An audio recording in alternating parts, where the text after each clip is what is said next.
Now, Mr Hodge, where do we go from here? The next witness is Ms Separovich. She'll be very brief, Commissioner. Yes. I'll take all of it. Thank you very much. Get rid of my stuff.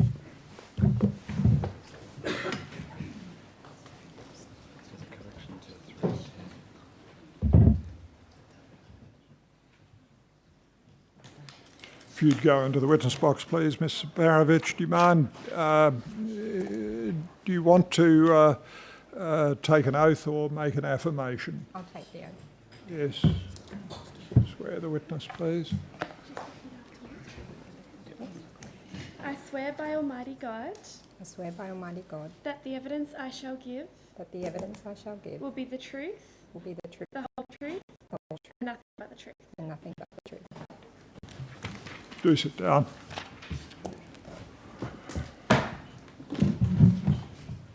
Yes, Ms Kovshin. Thank you, Mr. Separovich. Is your full name Carol Separovich? Yes, it is. And your business address is 275 Kent Street, Sydney, New South Wales? That's correct. And your occupation is Head of Reward and Performance Management for Consumer Bank, Business Bank and Support Functions at Westpac Group? Yes, that's correct. Ms Separovich, did you receive a summons to attend the Commission today? Yes, I did. If I could tender that, that's the original of the summons. Exhibit 3.26, summons to Ms Separovich. Mr. Separovich, you've prepared 2 witness statements. Do you have both of those with you? Yes, I do. The first witness statement is in relation to rubric 310. Yes. Do you have that? Yes. Can I ask you to go to paragraph 17, please, Mr. Separovich?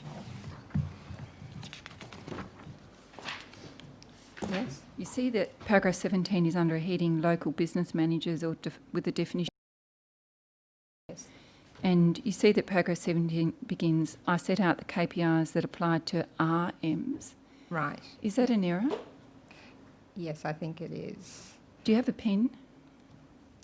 What should it be?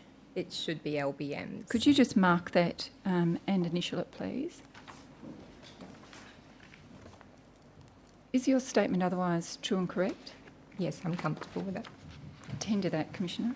Exhibit 3.27, witness statement, Separovich, concerning rubric 3-10. Mr. Separovich, you also prepared a statement in relation to rubric 311. Yes, Do you have that in front of you? I do. Are there any changes you wish to make to that statement? No, I don't. Is the statement otherwise true and correct? Yes, it is. Tender that statement, Commissioner. Exhibit 3.28, witness statement, Separovich, concerning rubric 3-11. Thank you, Commissioner. Yes, Mr Hodge. Ms Separovich, you're presently the Head of Reward and Performance Management for the Consumer Bank, Business Bank and Support Functions at Westpac. Correct. And you've been in that role since June of 2015. So principally, yes. I did have a short stint in the Consumer Bank as the head of HR there for about 10 months in 2016. Right, you might just need to move in slightly closer to the microphone. Thank you. And you've given 2 statements. I'm just going to talk to you about one of them, which is in relation to the Marjo case study. And I just want to focus on some changes in performance or key performance indicators between 2012 and 2017. Is it fair to say Westpac's made a number of reforms to the performance indicators that it uses for its bankers? Yes, over that time, yeah, we've certainly made some changes and evolved our frameworks. All right. And perhaps if we do this just by reference to some exhibits, can we go to exhibit number 3, which is WBC.104.002.2449? Yes. This is the first half of 2012 scorecard review. That's correct. And does this explain what the role-based scorecard is for amongst other things, Westpac local banker for the period of, I think, 1 October 2011 to 31 March 2012? That's correct. And if we go to page 2462,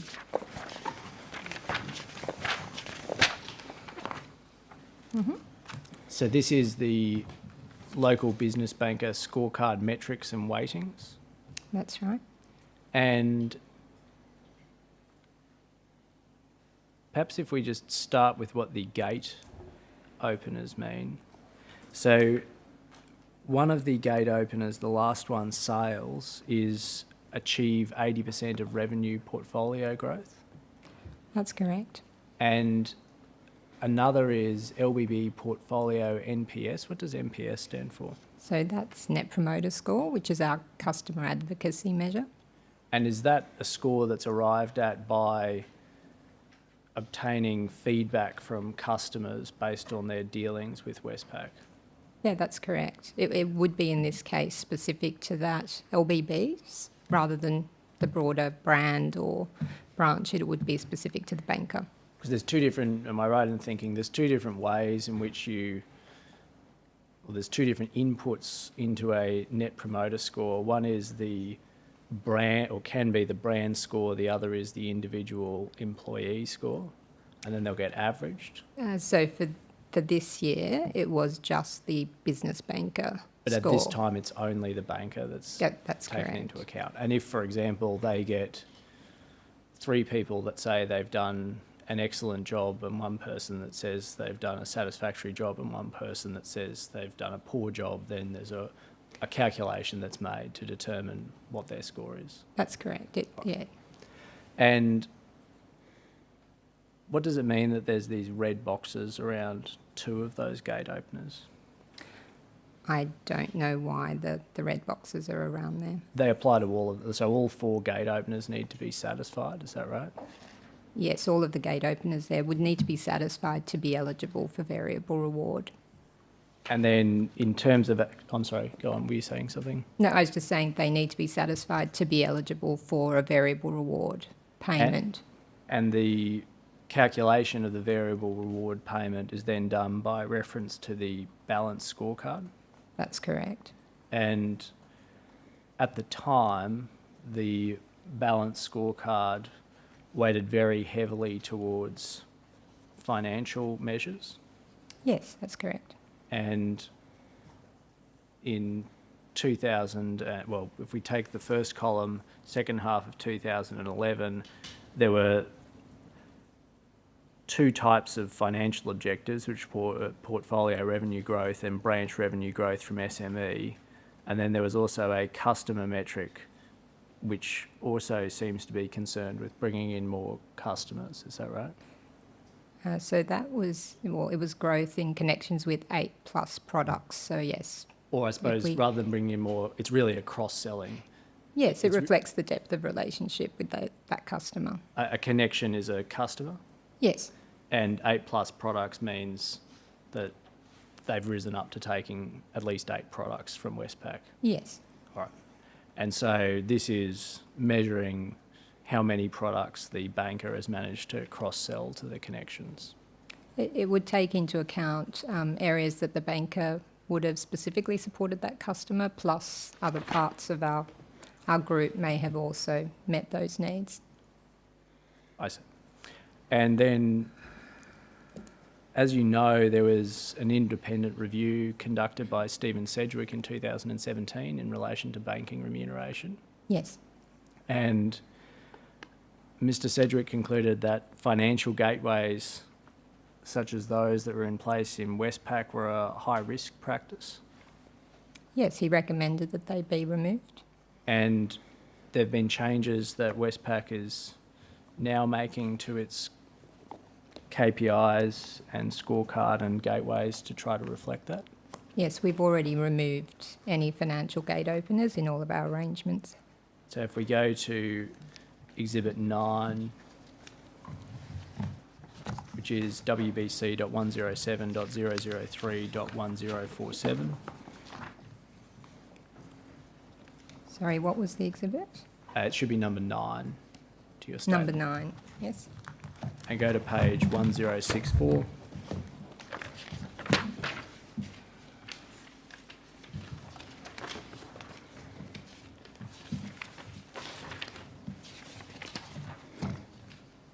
Yes. And this seems to now be the performance framework for a local business banker. It looks a lot more complicated. Can you explain how it works? So we continue to have the same sort of gate openers around behaviours and our risk and compliance requirements as a start. Then the overall determination of their performance and their variable reward is determined by the leader taking into account their behaviours, their performance against our risk requirements, as well as the role-based scorecard. So historically, the role-based scorecard was sort of the key component that would calculate their variable reward. It's now only one of the elements that the leaders will consider along with their behaviours and risk sort of performance. And the changes that have been made over the last few years, they reflect... I think you need to go back over that. You lost me. Go back over the answer you just gave and explain it again. I'm sorry. Let's take it in a few Yep. pieces. So let's start with the behaviour and compliance gates. Yes. So the first point you were making was you keep as part of your behaviour and compliance gates behaviours and risk considerations. Yes, the compliance gate is the mandatory training and the 10 days consecutive leave. So if they don't comply against those, they're not eligible for variable reward. And sorry, just to pause, that's the, again, because it's a difficult diagram to follow, that is set out in the box down on the bottom left-hand corner. To participate in variable reward, these are the thresholds. The only thresholds are behaviour and compliance gates. Is That's that right? correct. We no longer have any financial gates. All right. And then the part which is under holistic performance assessment, that's the part then relevant to dealing with the actual amount of potential Variable reward. remuneration that might be paid. Yes, that's correct. All right. And do you want to then just, again, take us through the process that this is setting out as to how that's assessed? Yes.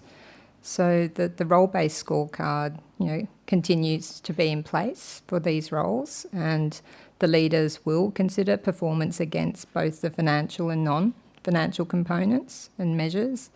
But on top of that, we also wanted to give consideration to positive adjustments in variable reward for behaviours and risk performance as well. So leaders actually take a more holistic view of how that banker's performed to determine their final variable reward. And we do have quite objective reporting and data to support the risk considerations component. You're going to have to explain that to me in words of one syllable. I'm sorry. Sorry. You're going to have to take it much more slowly. Okay. So the final variable reward commissioner is determined by looking at the scorecard outcomes, as well as how the banker has performed against clear risk requirements for their role, as well as have their... It's an assessment made by the immediate line manager or leader. So the risk considerations are actually determined by our second line risk team. So they will monitor and report and determine whether somebody's performed appropriately against that. But the leader will have access to that information. And then behaviours is in line with our Westpac group values and also our Westpac code of conduct. Our leaders would consider how our bankers have behaved. Now, pausing Over the there, course of those the- are subjective assessments made by the relevant manager, is that right? Yes, that's correct. And how are they recorded? Are they recorded as a score or a grade from... Yes, historically there has been an assessment for the behaviours and it was recorded in our performance system. Yes. Go on. So can we... I'm not sure whether this will help or hinder attempting to explain this a little bit better. If we go back to page 1057.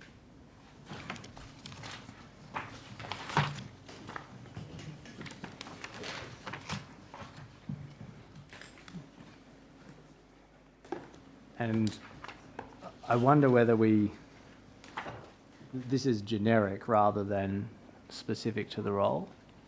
Yes, it's the overall framework. I wonder whether it's easier if we work backwards, which is ultimately the amount of variable remuneration that is going to be paid to a Westpac employee is done by a recommendation being made to what I think is, well, and then approved by the Divisional Remuneration Oversight Committee. Is that right? Yes, the overall spend. And for each role, there's what's referred to as a target variable reward. That's correct. And is that the maximum, is the target variable reward the maximum amount of variable remuneration that an employee can earn? No, it can be higher than that. They can earn higher than the target variable reward. Yes. And is the target amount capped at 1 times the salary of the employee? No, so the maximum variable reward is capped at 1 time salary. Okay, an employee of Westpac can't earn more than 100% of their fixed salary as a variable reward. Yes, in these roles, you cannot earn more than 1 time salary. And so for each role, there's separately a target variable reward that is set. And in order to earn that target variable reward, you have to have first passed through the behaviour and compliance gateways, otherwise you get no variable reward. That's correct. And then when it comes to actually figuring out what part of that target variable reward you get, what is the mathematics that goes into that? So again, there would be some overall guidance provided to our leaders within the available pool that we have, you know, in terms of variable reward. So if somebody was a good performer across all those elements, then we would give some guidance around how much of that VR target they could vest for that individual. And equally, if there was a higher performer, we'd provide a range for that high performance as well. Okay, so there's,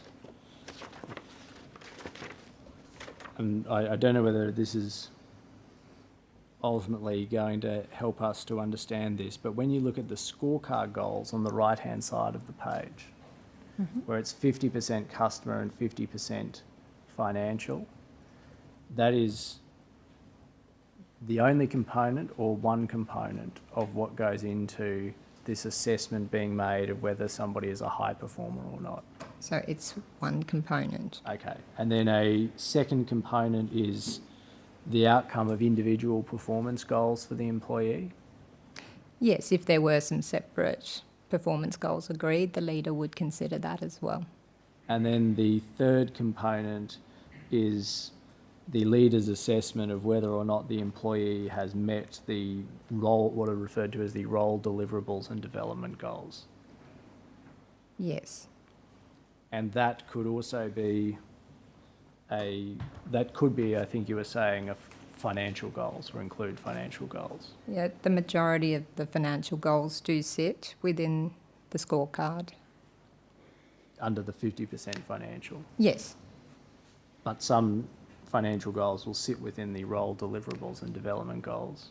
So for these roles, the scorecard goals tend to represent the majority of the goals. It's unusual to have anything else in role deliverables or individual, but it could happen. And then behaviours and risk considerations are also taken into account in some way? Yes. And how is that?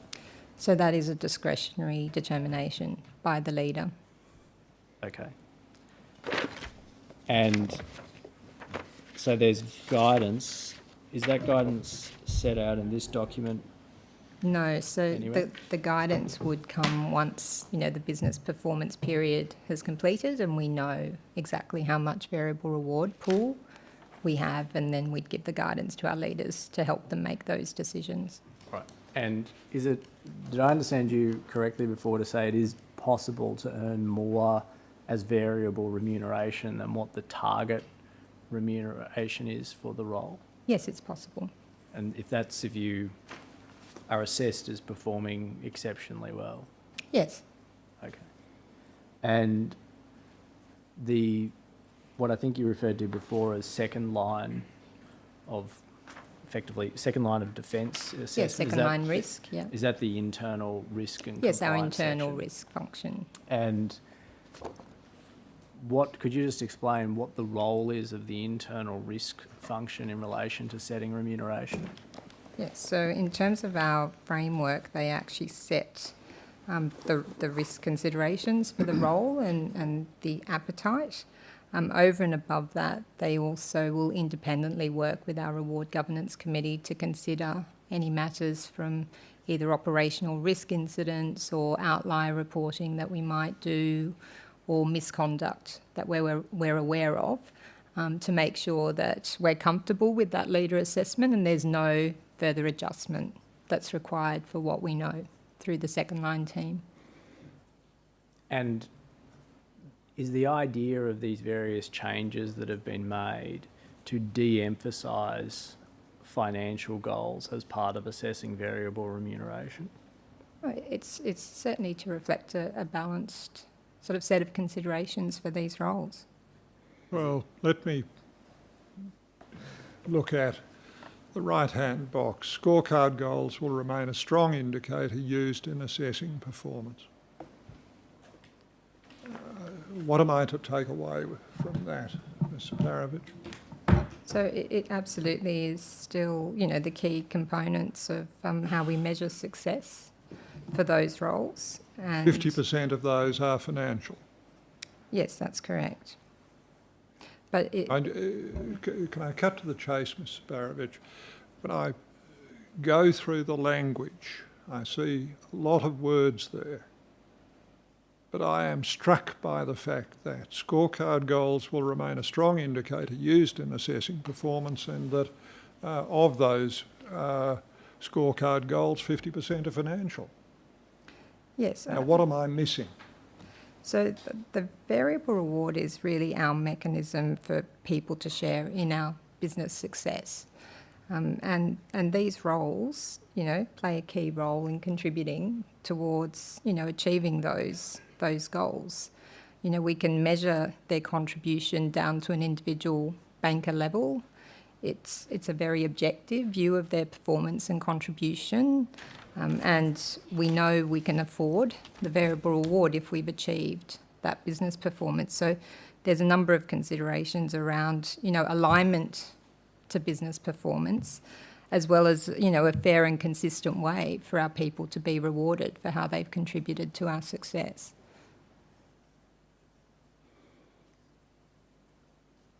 Can I perhaps try to help you to contrast the way it was with the way it is?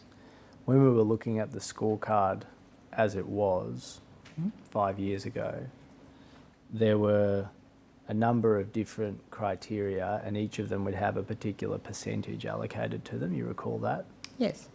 And was the way that it used to work that there was a maximum amount of variable remuneration that you could earn, and what percentage of that you would get would depend upon what percentage you managed to achieve in each of those categories. Yes, it was mainly a formulaic calculation. And so a change from your perspective is that this is no longer a formulaic calculation of variable remuneration. That's correct. It is more discretionary and more holistic than it was back in 2012. And one significant change then, you would say, is that if you looked at the old scorecard 5 years ago, selling, either by selling to new business or cross-selling, was the fundamental way in which you went about earning the maximum amount of variable remuneration. Do you agree with that? Yeah, it was the way we determined the variable reward we would pay to our bankers. And in terms of that idea of encouraging what you want out of your bankers, at the time it was inevitable that what you would be encouraging them to do was to sell. So, selling and supporting customer needs is their role. But what you're trying to do now is, I'm not trying to trick you, I'm trying to sort of help you to explain and answer the Commissioner's question. What you're trying to do now is to change the incentives and encouragements that you're giving to your staff. Is that fair? Well, I think what we're saying is we want to reward on a more holistic set of considerations. And historically, yes, it was anchored in the business performance outcomes and they were heavily financial. Saying we want to do things in a more holistic way can be, from a lawyer's perspective, sound like management speak that doesn't necessarily carry a lot of meaning. But can I go, and I think that might be one of the things that we're just struggling with, but can I just try to highlight one thing that you're wanting to point out, which is, I think you're wanting to point out, 5 years ago, if you were an employee of Westpac, you knew unequivocally that 80%, 85% of your variable remuneration depended on things that were effectively financial goals. It was the way we calculated that outcome. And now, if you're an employee of Westpac, you at least don't know that. You don't know that 85% of your variable remuneration depends on hitting financial goals. Yeah, so it's not formulaic. That's right. Yep. So, on any view, you would say that, regardless of what exactly somebody understands from holistic, there has been a de-emphasis on that intense focus on a sales culture. Yes, but what I would say also is that the only time that somebody is considered for variable reward is where they meet our behavioural expectations and where they also meet the risk and compliance requirements for the role. So they are only eligible to receive a bonus if they've done that in the right way. Right. Commissioner, I don't have any more questions. Yes. Mr. Separovich. Yes, Ms. Coltrane. Nothing for Ms. Separovich, if she could be Yeah. excused. Yes, thank you, Ms. Separovich. You may step down. Now, Mr. Hodge. Commissioner, we're now going to change case studies. Could we adjourn for 5 minutes to switch the parties around? I come back at shortly before 3:15. Thank you.